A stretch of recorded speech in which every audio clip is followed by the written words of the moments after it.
దేవుని నామమునకు మహిమ కలుగునుగాక.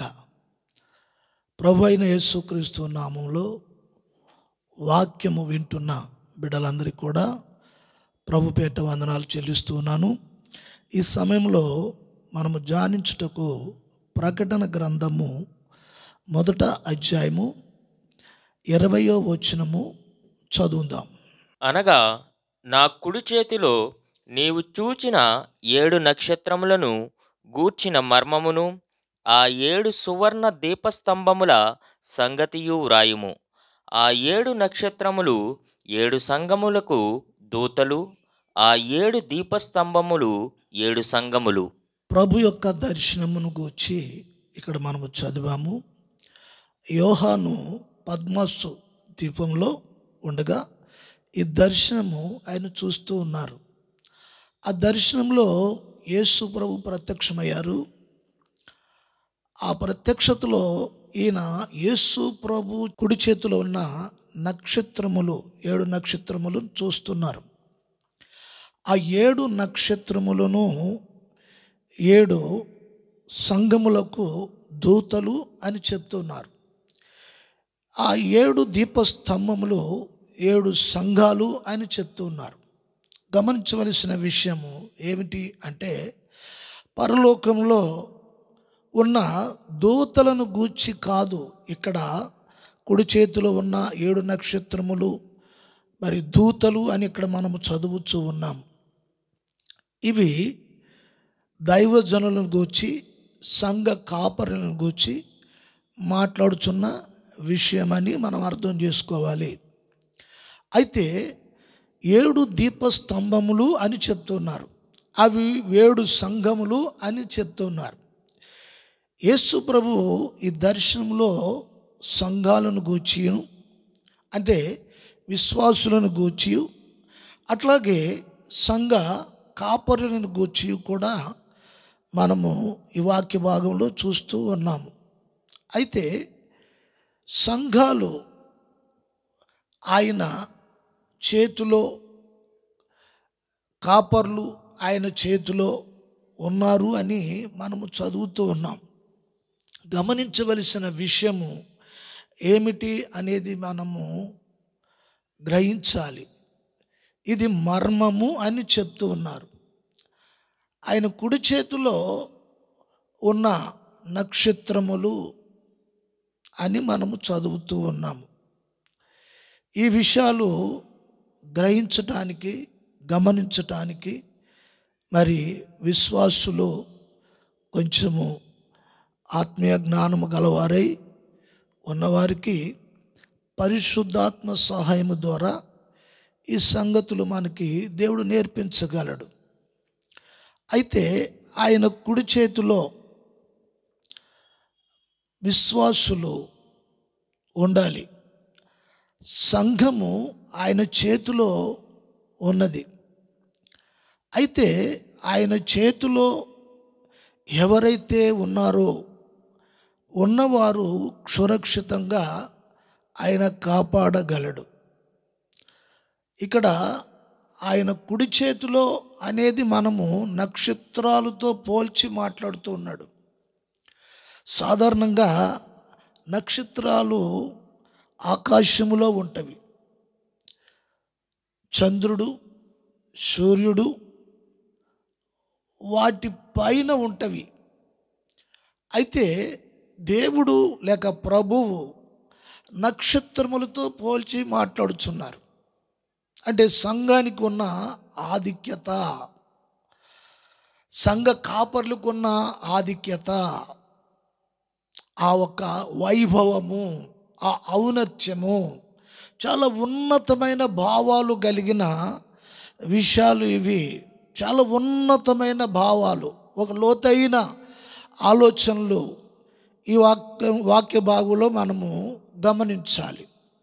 అయితే ఈ లోకంలో మరి ఎన్నో రకాలైన యుద్ధాలు, ఎన్నో రకాలైన విపత్తులు, విపరీతమైన భూకంపాలు, కల్లోలాలు, కలవరాలు, మరి మనుషుల మీదకి ప్రజల మీదకి ప్రజలు లేవడము, రకరకాల మత కల్లోహాలు, ఎన్నో పరిస్థితులు ఈ లోకంలో ఎన్నో జరుగుతూ ఉన్నవి. అయితే నక్షత్రములు ఆయన చేతిలో ఉన్నవని, సంఘము ఆయన చేతిలో ఉన్నదని, అవి దీపస్తంభాలుగా ఉన్నవని, అవి 7 సంఘాలని మనము వాక్యంలో చదువుతూ ఉన్నాం. అయితే నక్షత్రాలు ఆకాశంలో ఎలాగైతే ఉంటావో, ఈ భూలోకంలో ఎటువంటి విపత్తులు, ప్రమాదాలు జరిగినను ఏమాత్రము కూడా ఆకాశములో ఉన్న నక్షత్రములను, ఇక్కడున్న లోకమున్న కల్లోలాలు ఏవి కూడా వాటిని ముట్టలేవు, వాటికి సమీపంగా రాలేవు.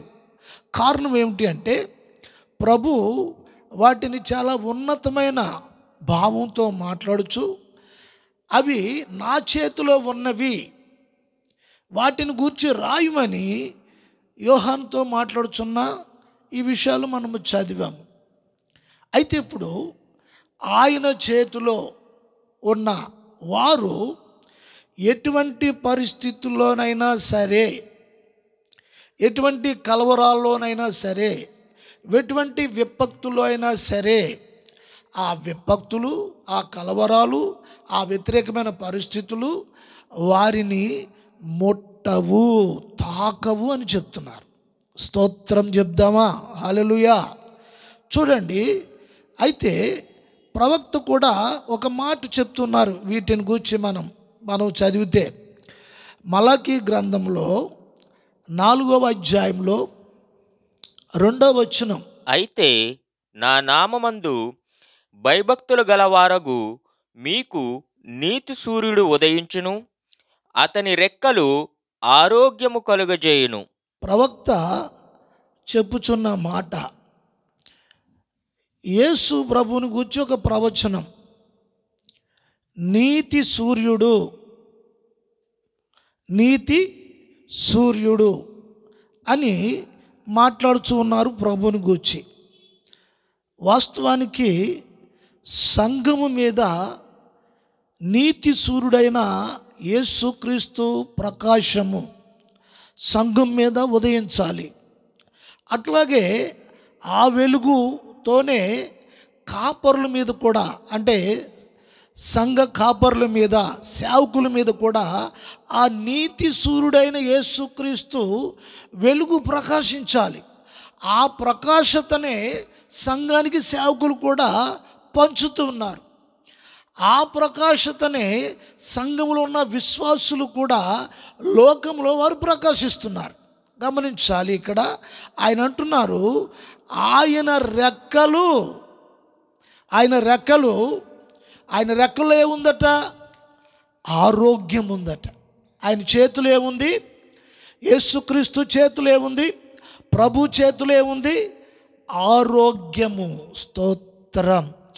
ఎవరైతే ప్రభునందు భయము, భక్తి, విశ్వాసాలతో వారు జీవిస్తారో అటువంటి వారి జీవితంలో ఎటువంటి అనారోగ్యమైన పరిస్థితుల్లో వారు ఎదుర్కొంటున్న పరిస్థితులు వారికి ఉన్నను, వారు గమనించాలి, నీవు ప్రభు యొక్క హస్తాల్లో ఉన్నావు, ఆయన చేతిలో ఉన్నావు. ఈ సంగతి గమనించాలి. వాక్యం ఏమని సెలవిస్తుంది? రక్షణ పొందిన నీ జీవితంలో నీవెవరి చేతిలో ఉన్నామని చెప్తున్నారు ప్రవక్త? ఆయన చేతిలో ఉన్నావు. ఆయన రెక్కల క్రింద నీకు సురక్షితము, క్షేమము, ఆరోగ్యము కలుగు చేసేవాడు ఆయన. వైద్యుల దగ్గరికి వెళ్ళేటప్పుడు సాధారణంగా ఉన్న అనారోగ్యమైన పరిస్థితుల్లో ఏమంటారంటే, మా ప్రయత్నం మేము చేశాము, మరి ఇక దేవుడే ఉన్నాడని చెప్తారు ఆఖరిలో. ప్రతి ఒక్క విశ్వాసి గమనించవలసిన విషయం ఏంటంటే, వైద్యులు కూడా చెప్పేది ఏంటంటే, వారి ప్రయత్నం చేసిన తర్వాత ఇక మా ప్రయత్నము మేము చేసామండి, ఇక దేవుడే చూసుకోవాలి అని చెప్తారు. నిజంగా ఈ వాక్యం మనకేం జ్ఞాపకం చేస్తుంది? నేను దేవుని చేతిలో ఉన్నాను, ప్రియ సహోదరి సహోదరులారా, నేను దేవుని చేతిలో ఉన్నాను. నాకు కలిగిన అనారోగ్యంలో ఆరోగ్యము కలుగు చేసేవాడు ఆయనే అని గుర్తించాలి. దేవునికి స్తోత్రం. ఆయన రెక్కలలో మనకి ఆరోగ్యము కలదు. ఆయన నీతి సూర్యుడిగా ఉన్నాడు. కుటుంబాల్లో కొన్ని పరిస్థితులు, చీకటి అంధకారము అలముకొని కుటుంబాలు కొంచెం నెమ్మది లేని పరిస్థితుల్లో ఉన్న వ్యాధులు, ఎన్నో రకాలైన సంఘటనలు, వాటిలో ఇక కింద మీద పడి వారికి ఉన్న ధనమును ఖర్చు చేసి ఎన్నో రకాలుగా బాధలు పడుచున్నప్పుడు ఈ వాక్యం నీతో మాట్లాడుచున్న మాట గమనించాలి. ఆయన రెక్కల్లో నీకు ఆరోగ్యం. హల్లెలూయా, స్తోత్రం. ఆయన రెక్కల్లో నీకు ఆరోగ్యం.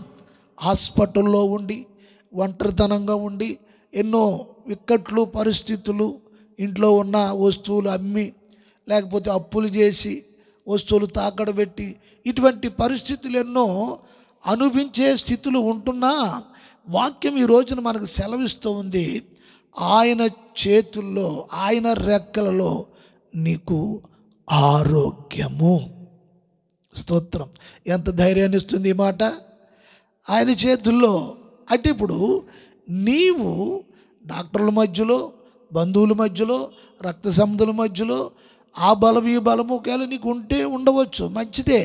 అయితే ఏంటంటే గుర్తించాలి, వాక్యం అంటుంది నీవు ఆయన రెక్కల నీడలో ఉండాలి. ఆయన రెక్కలు నీకు సురక్షితాన్ని ఇస్తాయి. ఆయన రెక్కలు నీకు ఆరోగ్యాన్ని కలుగు చేస్తాయి. ఆయన నీతి సూర్యుడిగా ఉన్నాడు. నీ చీకటంతా కూడా తొలగిస్తాడు, నెమ్మది కలిగిస్తాడు. పరిస్థితులన్నీ కూడా సమాధానకరమైన పరిస్థితులు కుటుంబాల్లో కలుగజేస్తాడు. ఒకరొకరు మధ్యలో ఏదైనా పట్టింపులు కలిగి మాట లేని పరిస్థితుల్లో కూడా అది చీకటిగా పోల్చబడింది. అటువంటి పరిస్థితులు నీతి సూర్యుడిగా ఉండి మన ప్రభువు ఆయన ఉదయిస్తాడు మన జీవితంలో. ఈ వాక్యం మనం నమ్ముచున్నప్పుడు ఈ వాక్యం ద్వారా క్రియా కార్యము నీ జీవితంలో జరిగిస్తాడు. ఆయన చేతులు అంత బలమైన శూర కార్యములు చేయగలవు. దేవునికి స్తోత్రం. మరో వచనం కూడా మనము చదువుదాము. యోహాను సువార్త 9వ అధ్యాయము 6వ వచనం. ఆయన ఇట్లు చెప్పి నేల మీద ఉమ్మి వేసి ఉమ్మితో బురద చేసి వాని కన్నుల మీద ఆ బురద పూసి. యేసు ప్రభువు ఈ భూమి మీద లేక శరీరధారిగా ఈ లోకంలో ఉన్న దినాల్లో అనేకమైన అద్భుత క్రియలు ఎన్నో చేశారు. వాటి సందర్భంలో ఇక్కడ మనం చదువుతున్నది యోహాను సువార్తలో ఒక గుడ్డివాడి కన్నులు ఆయన ఉమ్ము వేసి ఆయన చేతుల్లో బురద చేసి ఆ చేతులు చాపి ఆ గుడ్డివాడు కన్నుల మీద రుద్దగా అతనికి కళ్ళు తెరవడం అనేది జరిగింది. అంటే చూడండి, కొందరి జీవితాలు ఎలాగుంటాయంటే చాలా అహంకారముతో. చూడండి, కొంతమంది అంటారు ఏంట్రా కళ్ళు నెత్తి మీద ఉన్నాయా నీకు అంటారు. కొంతమంది ఎవరి మాట వినరు, చాలా అహంకారం గర్వంతో ఉంటారు. కళ్ళు నెత్తి మీదకి వచ్చినారా, మీ కళ్ళు మీద నెత్తి మీదకి వచ్చినాయి అంటూ ఉంటారు. చూడండి, అయితే ఇతడు గుడ్డివాడైనప్పటికీ యేసు ప్రభు చేతిలో ఆ గుడ్డితనాన్ని తొలగించి ఆ చీకటి అంధకారములో ఉంటున్న అతని జీవితంలో సమస్తాన్ని చూడగలిగిన, ఈ లోక సంబంధమైన సూర్యుని చూడడానికి, ఈ సృష్టిని చూడడానికి, సృష్టికర్త అయిన ప్రభువుని చూడడానికి ఆ నేత్రాలు ప్రభు తను చేయి చాపి అవి ముట్టగా ఆ గుడ్డివాడు కళ్ళు తెరవబడ్డాయి. స్తోత్రం, హల్లెలూయా. ఆయన జీవితంలో అనేకుల జీవితాలను ఉద్ధరించి కాపాడగలిగిన ఆ చేతులు మరి ఈ విషయాలను గుర్తించడానికి చాలామంది జీవితంలో కళ్ళు ఉన్నా మరి ఈ మాటలు గ్రహించలేని స్థితిలో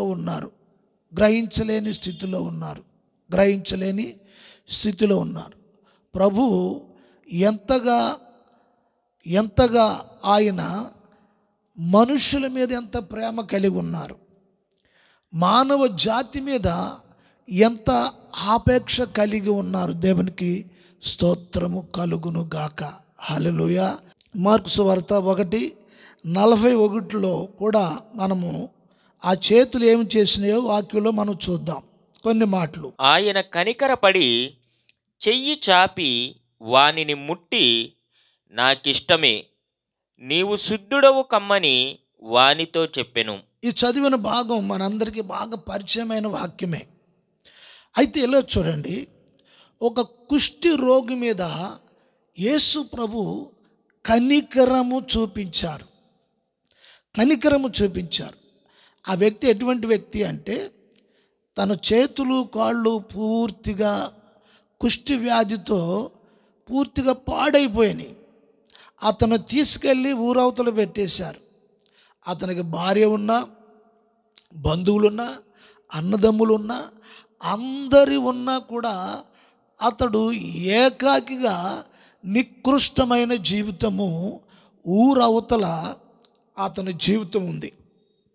అటువంటి సందర్భంలో అతన్ని ఎవ్వరూ ఇష్టపడట్లేదు. కొంతమంది జీవితాల్లో ఇష్టపడరు, కొంతమందిని. దేవుని స్తోత్రం. కొంతమంది అంటారు, నాతో చెప్తారు, పాస్టర్ గారు నన్ను ఎవరు ఇష్టపడరండి. ఏం చేతంటే, నా దగ్గర ఉన్నదంతా అయిపోయిందండి, ఖాళీ అయిపోయాను, మరి నా దగ్గర ఉన్న డబ్బు దశకం ఇల్లు పొలం అన్నీ కూడా అయిపోయానండి, అందుకే ఇప్పుడు నేను ఎవరికి అవసరం లేదండి అని చెప్తారు. అయితే ఇప్పుడు ఇతని విషయం చూసేటప్పటికీ ఇతనికి అందరూ ఉన్నా ఇతను ఎవ్వరు కూడా కావాలనుకోవట్లా, ఎవ్వరూ ఇష్టపడట్లేదు. అతను నోటిలోంచి వచ్చిన మాట ఏమిటంటే, నన్ను ముట్టి నన్ను బాగు చేయటం, నన్ను స్వస్థపరచటం అనేది ప్రభువా నీకు ఇష్టమేనా అని అడుగుతున్నారు. ఏమిటట, నీకు ఇష్టమేనా? ఎందుకు ఈ ఆలోచన? అతను ఎవరు ఇష్టపడట్లేదు. అతను ఎవ్వరూ ఇష్టపడలేనప్పుడు ప్రభు అయిన యేసు అంటున్నారు, ఇదిగో నీవు బాగుపడటం నాకు ఇష్టమే. ఈ మాట అతని జీవితంలో ఎంతో సంతోషాన్ని కలుగు చేసింది. నీ కన్నీరు నేను తుడుస్తాను, నీ దిగులను నేను తుడుస్తాను, నీకున్న వ్యాధి విషయంలో ఆ భయమును బాధను నేను తొలగిస్తాను, నాకు ఇష్టమే. ఆయన కనికరము చూపే చేతులు ఒక కుష్టి రోగిని హత్తుకున్నాయి. ఆ చేతులు, హల్లెలూయా. ఆ చేతులు ఎప్పుడైతే ఆ కుష్ఠరోగిని తాకినాయో వెంటనే ఆయన శుద్ధుడైపోయాడు. దేవునికి స్తోత్రం కలుగును గాక. చూడండి, నిజంగా లోకము అసహించుకుని వెలివేసేసి పక్కన పెట్టేసిన ప్రభు, నీవు నాకు కావాలి అంటారు. నీవు నాకు కావాలి, నేను నీకు ఉన్నాను అని చెప్తారు. ఎవరు లేకపోయినా నేను ఉన్నాను, నాకు ఇష్టమే. నువ్వు అందంగా లేకపోవచ్చు, నీకు ఆరోగ్యం లేకపోవచ్చు, నీకు ధనము లేకపోవచ్చు, లేకపోతే నీకు ఏదైనా పెద్ద పెద్ద గొప్ప గొప్ప విషయాలు నీకు లేకపోవచ్చు. ఏవి లేకపోయినా ఆయనకి ఇష్టమే. నీవు బాగుండడం అనేది ఇష్టం, నువ్వు క్షేమంగా ఉండటం అనేది ఇష్టం. అందుకే ఆయన ముట్టాడు, ఆ కనికరము చూపించారు. దేవునికి స్తోత్రము కలుగును గాక. ఆయన చేతిలోనికి ఉన్న బిడ్డలు భయము భక్తి కలిగిన వారికి ఆయన ఎప్పుడూ నీతి సూర్యుడిగా నీ జీవితాలను వెలిగింపచేసి, ఆయన కనికరము, ఆయన సన్నిధిలో, ఆయన చేతుల్లో నిన్నెప్పుడు కూడా భద్రముగా చూసేవాడు. మరొక వచన భాగాన్ని కూడా మనము చదువుదాము. యోహాను సువార్త 20వ అధ్యాయము 27వ వచనం. తరువాత తోమాను చూచి, నీ వ్రేలు ఇటు చాచి నా చేతులు చూడుము. యేసు ప్రభు సిలువ మరణము పొందిన తరువాత ఆయన సజీవుడై తిరిగి లేచి శిష్యులు కలుసుకోవడానికి ఆయన వచ్చారు. వచ్చినప్పుడు 3.5 సంవత్సరాలు ఆయనతో కలిసి పరిచర్యలో ఉన్నారు. ఆయన రొట్టె విరిస్తే ఆ రొట్టె విరిచిన చేతులు నుండి ఆ రొట్టెను తిన్నారు. ఆ చేతులకు మానవుల రక్షణ కొరకు ఆ చేతుల్లో మేకులు కొడితే మానవుల రక్షణ కొరకు ఆ చేతులు గాయాలు ఇంకా పచ్చిగానే ఉన్నవి. యేసు ప్రభు వారిని కలుసుకొని అక్కడున్న శిష్యుడితో మాట్లాడుతూ, తోమాతో మాట్లాడుతూ అంటున్నాడు, నా గాయాల్లో వేలు పెట్టి నా చేతుల్లో కలిగిన గాయాలు చూసారా, కుష్ఠరోగులు శుద్ధి చేసిన గాయాలు, గుడ్డి వాళ్ళకి కళ్ళు ఇచ్చిన చేతులు, అనారోగ్యంతో ఉన్న వారికి ఆరోగ్యాన్ని ఇచ్చిన చేతులు, దిక్కుమాలిన బ్రతుకుతున్న వారు ఆదరించలేని పరిస్థితుల్లో ఉన్నప్పుడు ఊరు వెలపలకు తోసేసిన వ్యక్తులను కనికరము చూపి ఆదరించిన చేతులు. ఆ చేతులకు ఇప్పుడు ఏమున్నాయి? గాయాలున్నాయి. గాయాలున్నాయి. నేను ప్రభువుని అని నిరూపించుకోవలసిన అవసరం ప్రభువుకున్నదా? సంగమా, ఈ రోజున ప్రభువునందు విశ్వాసంతో ఉన్న బిడ్డలు ఇటువంటి త్యాగము, ఇటువంటి ఔన్నత్యము, ప్రభు యొక్క మనస్సును గుర్తించడానికి, గ్రహించడానికి యేసు ప్రభుని విడిచిపెట్టి పారిపోయారు, వద్దనుకున్నారు. మరలా ఆయన ప్రేమ, ఆ ప్రేమను బట్టి వారి నిమిత్తం హింసించబడ్డ, గాయపడ్డ చేతులను మళ్ళీ వచ్చి వారు చూపించి, నా చేతులు కలిగిన గాయాల్లో ఆ ప్రభుని నేనా కాదని మీరు రుజువు చేసుకోండి అని ఆ గాయాల్లో వేలు పెట్టి చూడమన్నాడు. నా ఒక గాయాలు రేపమంటున్నారు. దేవుడికి స్తోత్రం. ఇంత అమితంగా ఆ చేతులే మనల్ని భద్రపరిచి కాపాడిన చేతులు.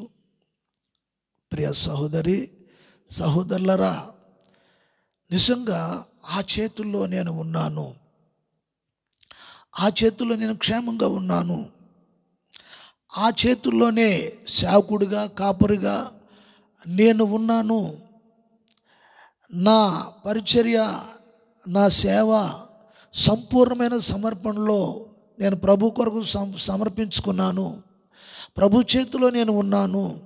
నా కాపరి పరిచర్య నేను చేస్తుండగా ఎన్నో అవంతరాలు, ఆటంకాలు, ఎన్నో పరిస్థితులు, ఆర్థికంగా పరిస్థితులు, ఎన్నో పరిస్థితులు నాకున్నవి. ఎన్నో చీకటి పరిస్థితులు నా జీవితంలో అలుముకున్నవి అని ఈ రోజున సేవకులు కూడా అనుభవిస్తున్న పరిస్థితులు. ఈ కోవిడ్ వచ్చిన తర్వాత ఆ కరోనాకు సంబంధించిన పరిస్థితులను మనం చూస్తే ఈ రోజున పరిచర్య అధ్వానంగా అయిపోయింది. చిన్న చిన్న సేవకులు వారి పరిచర్య చూస్తే ఎంతో భయానకమైన పరిస్థితి. ఉన్న విశ్వాసులు చెదిరిపోయి వెళ్ళిపోయినప్పుడు ఈ కాపరి పరిస్థితి ఎంతో అధ్వానంగా ఉంటున్న సమయంలో ప్రభు కొరకు నిలవబడి విశ్వాసంతో ఉన్నప్పుడు లోక సంబంధంగా కొన్ని పరిస్థితులు, చీకట్లు పరిస్థితులు కాపరుల మీద అలుముకొని అనారోగ్యము చేత, ఇబ్బందుల చేత ప్రాణాలు పోగొట్టుకొని సేవకులు కొంతమంది ఆ కరోనా టైంలో చనిపోయారు వారు. అటువంటప్పుడు ఆ సంఘాలు దారి తెన్ని లేని పరిస్థితుల్లో ఆ దైవజనురాలు ఆ సంఘాన్ని ఏ విధంగా నడిపించాలో తెలియని పరిస్థితుల్లో అటువంటి పరిస్థితుల్లో ఆ పిల్లలు ఏమి చేయాలో తెలియని సేవకులు పిల్లల పరిస్థితుల్లో, రే సహోదరి సహోదరులారా, కాపర్లారా, విశ్వాసులారా, ప్రభు చేతిలో నీవు ఉన్నావు. హల్లెలూయా. ప్రభు చేతిలో నీవున్నావు. ఎటువంటి పరిస్థితులు వచ్చి నిన్ను తాకి అభ్యంతరాలు ఆటంకాలు కలుగు చేసిన ప్రభు వస్తువు నీకు తోడుగా ఉన్నది. హల్లెలూయా, హల్లెలూయా. ప్రతి విషయంలో ఓపిక ఓర్పు కలిగి ఉన్నప్పుడు ఆ ఓపిక ఓర్పు ప్రభువే నీకు నాకు మనందరికీ నేర్పించేవాడు. ఓపికతో ప్రభు సన్నిధిలో మనం ఉండాలి. దేవునికి స్తోత్రం. చెదిరిపోయిన శిష్యుల దగ్గరికి వచ్చి యేసు ప్రభు ఆ లోపల వాళ్ళు దాక్కుంటే యూదులకు భయపడి మమ్మల్ని కూడా చంపేస్తారేమో, ఎన్నో భయాలు. ఈ రోజున సేవ చేసే వారికి పరిచర్యలో సువార్త చేయాలంటే, బయటికి వెళ్ళి అన్యజనులకు సువార్త చెప్పాలంటే ఎన్నో భయాలు ఆటంకాలు. ఇటువంటి పరిస్థితుల్లో ప్రభువు మనకి తోడుగా ఉన్నాడు. హల్లెలూయా. ప్రభు తోడుగా ఉన్నాడు. సేవకులారా, దేవుని బిడ్డలారా, ప్రభు చేతిలో మనమున్నాము. ఈ విషయాలు ఈ వాక్యము ద్వారా ప్రభువు మనల్ని ధైర్యపరుస్తూ ఉన్నారు. ఉన్న పరిస్థితులన్నీ కూడా ఆయన మన జీవితంలో అన్ని పరిస్థితులను పరిష్కారం చేసేవాడై ఉన్నాడు. కొన్ని సందర్భాల్లో విసిగిపోయి బాధపడి భయపడే పరిస్థితులు మనకున్నను. ప్రభువు నమ్మదగినవాడు. దేవునికి స్తోత్రము కలుగును గాక. నిజంగా ప్రభు మీద ఆధారపడి ఉన్న ప్రతి ఒక్క వ్యక్తి జీవితంలో నిన్ను నన్ను ప్రేమించి పరలోకాన్ని విడిచిపెట్టుకుని శ్రమలు అనుభవించటానికి, మరణము భరించటానికి, వేదన భరించటానికి, వ్యాధిని భరించటానికి, దిగంబరత్వాన్ని భరించటానికి, ఆకాశానికి భూమికి మధ్యలో వేలాడడానికి సిద్ధపడిన మన ప్రభువు మనకున్నాడు. దేవునికి స్తోత్రము కలుగును గాక. హల్లెలూయా. ఆయన హస్తాలు ఎప్పుడు కూడా నిన్ను, నీ బిడ్డలను, నీ పరిచర్యను, నీ సంఘాన్ని, నీ కుటుంబాన్ని ఆయన విడిచిపెట్టేవాడు కాదు. బిడ్డల పరిస్థితులు కొంచెం అటు ఇటుగా ఉండవచ్చు. ఉన్నను దుష్టుడనే సాతాను ఎన్నో కలవరాలు పరిస్థితులు తీసుకుని రావచ్చు. ఆదరణకర్త పరిశుద్ధాత్మ దేవుడు సంఘానికి కాపుదలగా ఉన్నాడు. కాపరికి సపోర్ట్గా ఉన్నాడు. ఆయన బలపరిచేవాడై ఉన్నాడు. ఆయన ధైర్యపరిచేవాడు ఉన్నాడు. నేను వెండుండి ఆయన నడిపించేవాడై ఉన్నాడు. దేవునికి స్తోత్రము కలుగును గాక. కనికరము కలిగిన చేతులు ఎప్పుడు కూడా నీ చుట్టూనే ఉన్నాయి, నీకు సెక్యూరిటీని ఇస్తూనే ఉన్నవి. ఈ సంగతి మర్చిపోవద్దు. ఒకవేళ మర్చిపోయి దిగులు పడి బాధపడి దుఃఖిస్తున్నావా, వాక్యంతో ప్రభువు నీతోటే మాట్లాడుతాడు. సహోదరి సహోదరులారా, దేవుని బిడ్డలారా, దైవజనులారా, కాపర్లారా, ప్రభు మీతోటే మనతోటే ప్రభు మాట్లాడుతున్నారు. దేవునికి స్తోత్రము కలుగును కాక. ప్రభు చేతిలో మనమున్నాము. ధైర్యము కలిగి ఉందాము. ప్రభు కొరకు నిలబడదాము. ప్రార్థన చేద్దాము. ప్రార్థన నాతో కలిపి మీరు ఏకీభవించండి. ప్రార్థన చేద్దాం. మహాపరిశుద్ధుడా, మహోన్నతుడా, యేసయ్య, మీ ఉన్నతమైన నామమును బట్టి స్తోత్రములు. నిజమే నాయన, మీ చేతుల్లో ఉన్నాము. మీ అందు భయభక్తులు కలిగి ఉన్నవారి యొక్క జీవితాలను మీ రెక్కల్లో మాకు స్వస్థత ఉన్నది, ఆరోగ్యం ఉన్నది, ధైర్యం ఉన్నది, కనికరము మీ వద్ద దొరుకుతూ ఉంది, సమాధానము దొరుకుతూ ఉంది. తండ్రి, మా జీవితాల్లో మాకున్న ప్రతి పరిస్థితులకు పరిష్కారము మీ వద్ద ఉంది నాయనా. మమ్మల్ని విడిచిపెట్టేవాడువు కాదు నాయన, మీకు స్తోత్రములు. మా అగచాట్లు, మా పొరపాట్లు, తప్పులు నాయన అన్నీ భరించేవారై ఉన్నారు నాయన. ఆయనను సహించుకుంటున్నారు, భరిస్తున్నారు. మీ గాయములు ఉన్న చేతులను చూపిస్తూ ఉన్నారు తండ్రి. ఇదిగో ఎంత ఔన్నత్యము, ఎంత దీనత్వము తండ్రి, ఎంత కనికరము, ఎంత ప్రేమ పూర్ణుడు నాయన, నీకు స్తోత్రములు. మేము వర్ణించజాలలేము తండ్రి, మీకు స్తోత్రములు. వాక్యం వింటున్న బిడ్డలందరినీ మీరు బలపరిచి నిలబెట్టమని ప్రార్థన చేస్తున్నాను, ధైర్యపరచమని ప్రార్థన చేస్తున్నాను. అనారోగ్య పరిస్థితుల్లో, హాస్పిటల్లో, అనేక ఇబ్బందుల్లో, అనేక ఇక్కట్టుల్లో, అనేక అప్పుల్లో, అనేకమైన ప్రభు పాపము పంకిణములలో బంధింపబడుతున్నప్పుడు తండ్రి వారిని మీరు విడిపించేవారై ఉన్నారు, కాపాడేవారై ఉన్నారు.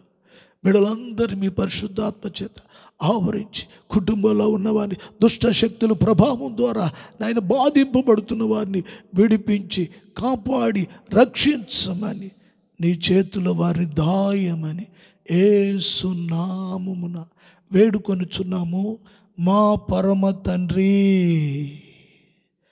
ఆమేన్.